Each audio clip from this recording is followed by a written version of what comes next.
Assalamualaikum. Waalaikumsalam. Silakan masuk, Mbak. Silakan duduk. Senang sekali berjumpa dengan Anda. Apakah ada yang bisa saya bantu? Iya Bu, sebenarnya ada sesuatu yang ingin saya sampaikan, tetapi saya bingung harus memulai pembicaraan ini dari mana. Tampaknya seperti ada sesuatu yang penting sehingga Anda datang ke sini. Iya Bu. Oh, seperti itu. Sekarang coba Anda atur posisi duduk Anda senyaman mungkin. Rilekskan pikiran, lalu tarik nafas sejenak. Sebelumnya dengan Mbak siapa? Nama saya Lilis Bu. Oh, Mbak Lilis. Mbak Lilis dari mana? Saya dari Batam. Oh, Batam. Kesini naik apa, Mbak? Naik motor. Oh, begitu. Sebelumnya Mbak Lilis sudah tahu saya? Belum. Baik, nama saya Vivi Apriansah. Saya adalah seorang konselor dan ini adalah ruang konseling. Apakah Mbak Lilis sudah pernah melakukan konseling sebelumnya? Belum Bu. Oh begitu, baik. Saya akan sedikit menjelaskan mengenai konseling. Konseling adalah suatu proses pemberian bantuan dari seorang ahli atau yang biasa disebut dengan konselor kepada seseorang yang mengalami suatu masalah atau yang biasa disebut dengan klien atau konseling. Di dalam konseling ada 3 asas yang perlu diketahui, yaitu yang pertama ada asas kerahasiaan yang menjamin semua data-data dan informasi yang terkait dengan permasalahan Anda akan aman karena hanya Anda, saya, dan Tuhan yang tahu. Yang kedua, ada asas kesukarelaan di mana seseorang klien harus secara sukarela menyampaikan semua permasalahannya tanpa ada pemaksaan dari siapapun. Yang terakhir, ada asas keterbukaan. Klien harus terbuka untuk menceritakan semua permasalahan yang telah dimilikinya tanpa ada yang ditutup-tutupi. Apakah Mbak Lilis sudah paham tentang konseling ini? Sudah Bu. Oke, kalau begitu sebelum kita mulai proses konselingnya, di sini saya hanya memiliki waktu 10 menit saja.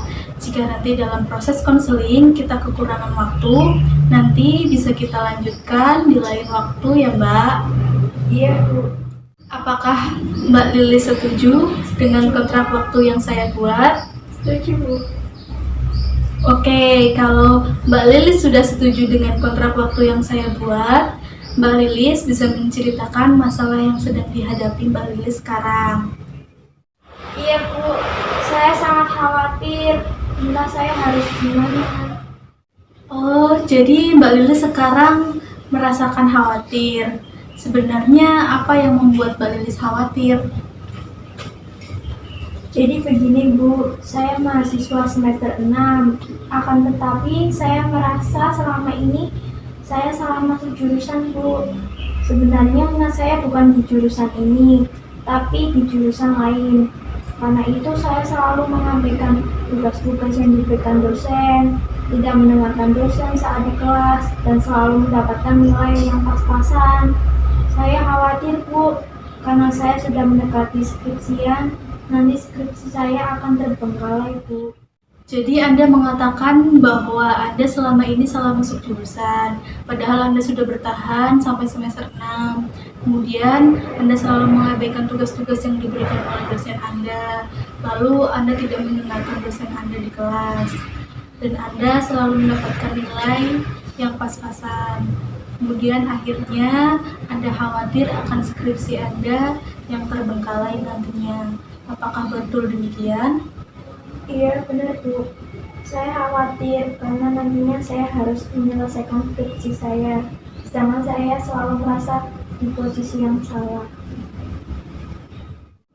Oh, berarti Anda merasa khawatir karena nantinya Anda harus menyelesaikan skripsi Anda. Iya Bu. Baik, kalau begitu. Sekarang, dari Mbak Lilis sendiri, apa yang Mbak inginkan setelah melihat keadaan seperti itu? Saya ingin menjadi pribadi yang lebih baik lagi, dan saya ingin giat belajar agar dapat segera menyelesaikan skripsi saya nantinya.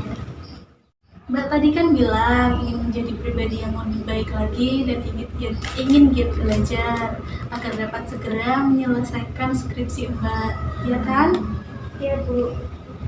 Kalau begitu, Mbak sudah tahu cara untuk menjadi pribadi yang lebih baik dan giat belajar? Belum Bu. Mbak tadi kan bilang, Mbak selalu mengabaikan tugas-tugas yang diberikan oleh dosen dan tidak mendengarkan dosen saat di kelas dan juga selalu mendapatkan nilai yang pas-pasan. Nah, mungkin Mbak Lilis bisa berlatih untuk fokus selama 5 menit saja. Kemudian, Mbak Lilis bisa mengatur waktu belajar Mbak Lilis secara perlahan. Lalu, setiap ada tugas-tugas, segeralah untuk dikerjakan supaya tidak menjadi beban nantinya. Jadi saya harus mencoba hal tersebut Bu. Iya, Mbak bisa mencoba dengan perlahan. Nanti kita lihat hasilnya setelah 1 semester. Baik Bu. Nah, mungkin setelah Mbak Lilis ingin melakukan apa? Saya akan mengatur fokus saya dan mengatur waktu belajar saya agar saya tidak mendapatkan nilai yang pas-pasan lagi dan saya bisa segera menyelesaikan skripsiku. Oke, Mbak Lilis pasti bisa. Mbak Lilis jangan putus asa terlebih dahulu. Lanjutkan apa yang sedang Mbak Lilis kerjakan sekarang. Pasti semua itu ada hikmah dan manfaat di baliknya. Iya Bu. Nah, setelah konseling ini, mungkin Mbak Lilis bisa menyimpulkan sesuatu. Iya Bu. Jadi saya harus tetap menjalani apa yang sudah jadi cara saya sekarang dengan baik dan efektif agar bermanfaat untuk saya dan orang lain nantinya. Oke, setelah melakukan konseling ini, bagaimana perasaan Mbak Lilis? Saya merasa lebih tenang dan rileks Bu.